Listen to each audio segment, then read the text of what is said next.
Hello guys, ఇప్పుడు మనం Git stash and Git pop గురించి మనం తెలుసుకుందాం.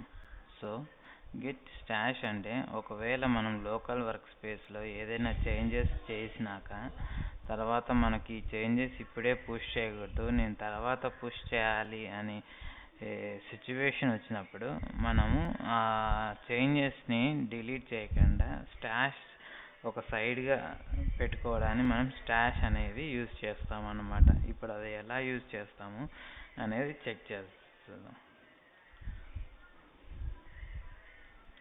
సో గిట్ బ్రాంచ్ -a అని టైప్ చేస్తే మనము మెయిన్ బ్రాంచ్లో ఉన్నాము.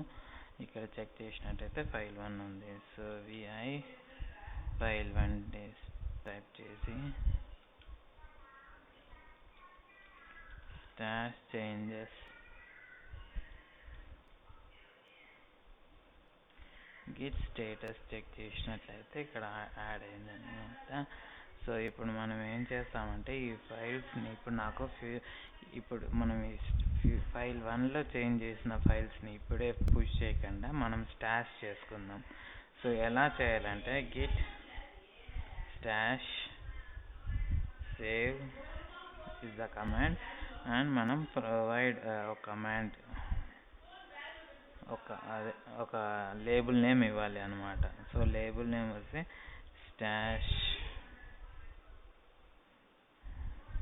చేంజెస్ అని మనం లేబుల్ నేమ్ ఇస్తాను. కమాండ్ తప్పు, ఇక్కడ స్టాష్ కమాండ్ తప్పు. సో ఇప్పుడు మనం గిట్ స్టేటస్ చెక్ చేసినట్లయితే ఇక్కడ ఏమీ చేంజెస్ లేవు. ఇప్పుడు నేనేం చేస్తానంటే ఫ్యూచర్ 1లో చేంజ్ చేసేసి adding new line for stash changes.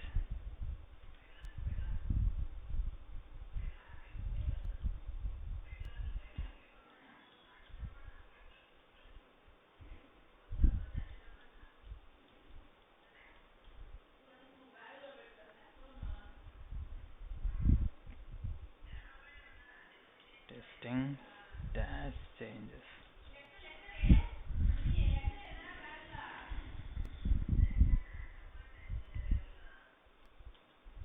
Git push.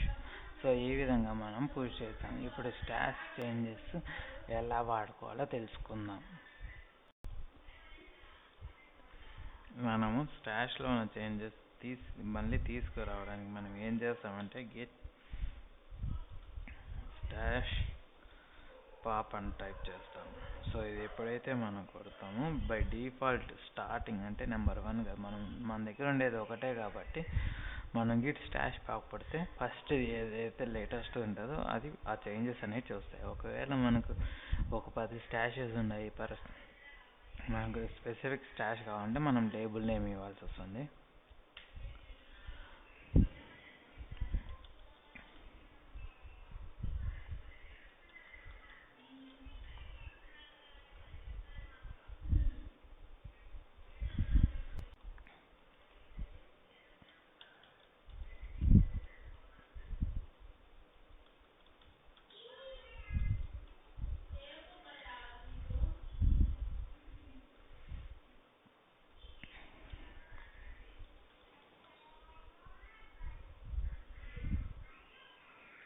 ఈ విధంగా మనము స్టాష్ అనేది యూజ్ చేస్తూ ఉంటాం. Git stash and Git pop. Thank you guys.